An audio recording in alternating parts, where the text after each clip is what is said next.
আমরা কি করবো? আল্লাহ তাআলাকে ঈমান নিয়ে আসবো। আল্লাহর উপর কি করতে হবে? ঈমান নিয়ে আসতে হবে। এখন আছে ঈমান কাকে বলে? তিনটা জিনিসের সমন্বয়ে ঈমান হয়ে থাকে। সংজ্ঞা আল্লাহ বলেন আল ইকরারু বিল লিসান ওয়া তাসদীকু বিল জানান ওয়াল আমাল বিল আরকান। আপনি আমি যে ঈমান আনবো কিভাবে?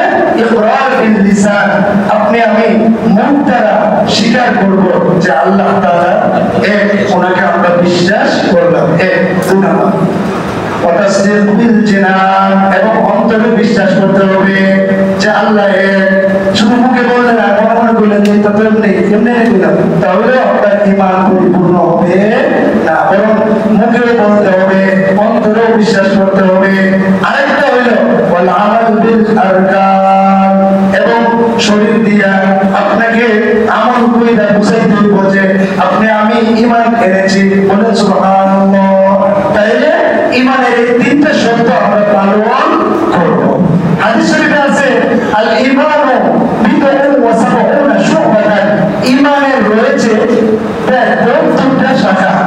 আফদালুহা কাউলু লা ইলাহা ইল্লাল্লাহ, প্রথমটা হলো শুধু কথা বলা লা ইলাহা ইল্লাল্লাহ, ওয়া আদনা ইমাতাতুল আযা আনিত তরিক।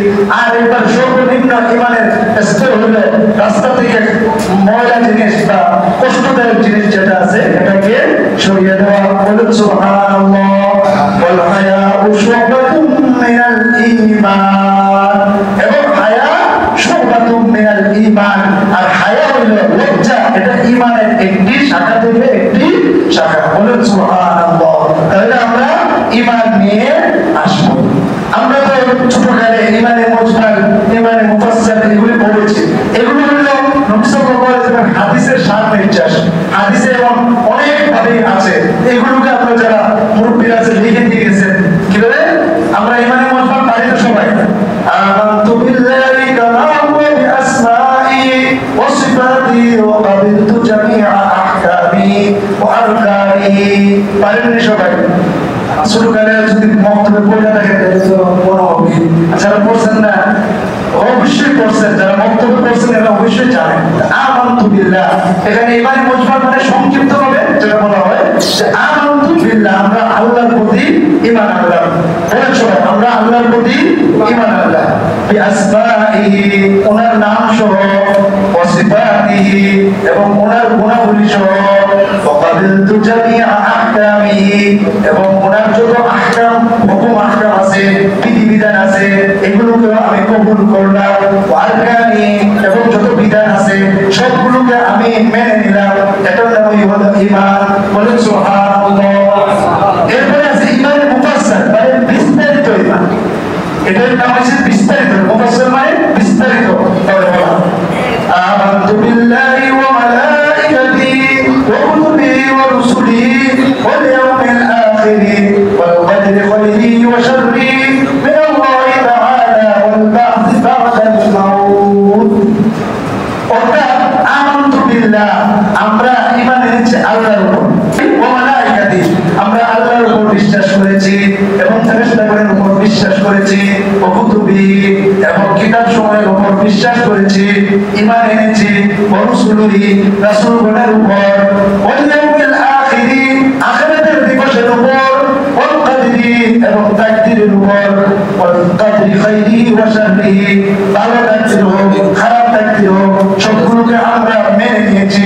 অর্থাৎ আপনার ভালো তাকদীর মানবেন আর খারাপ তাকদীর আল্লাহর দোষারোপ করবেন, এমন হলে হবে না।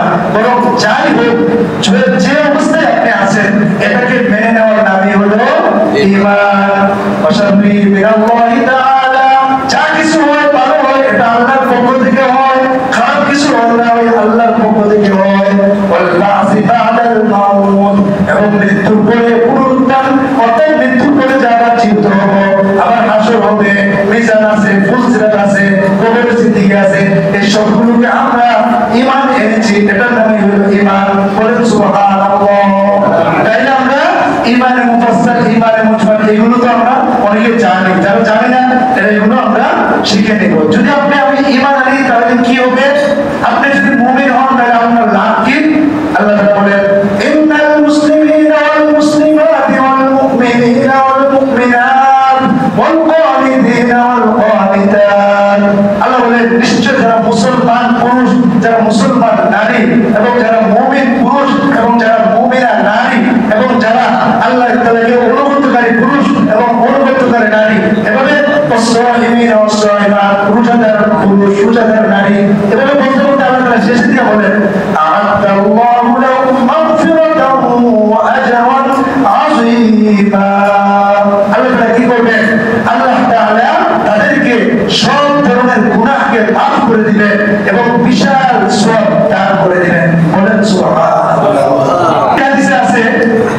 এক ব্যক্তি ঈমান আছে, ঈমান আনার সাথে সাথে একটু পরেই ওনার পক্ষ থেকে একটা ফেরেশতা দ্রুত আল্লাহর দিকে যাচ্ছে, বলে না সুবহানাল্লাহ।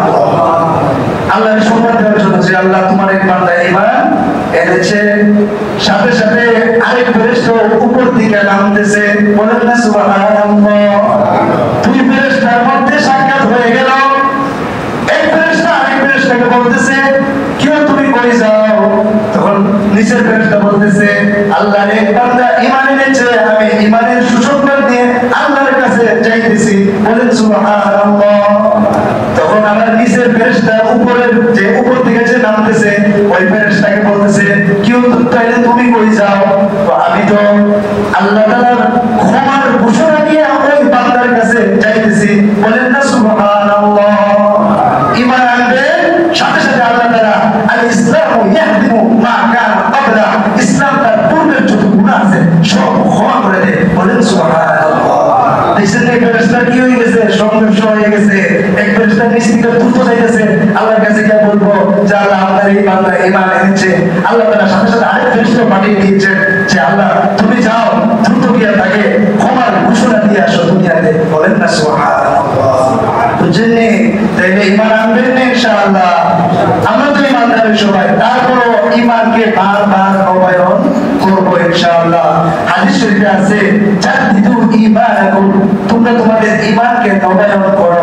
তখন সাহাবায়ে কেরাম বলল, কাইফা নুজাদ্দিদু ঈমানানা ইয়া রাসূলুল্লাহ, হে রাসূল কিভাবে আমরা ঈমানকে নবায়ন করব?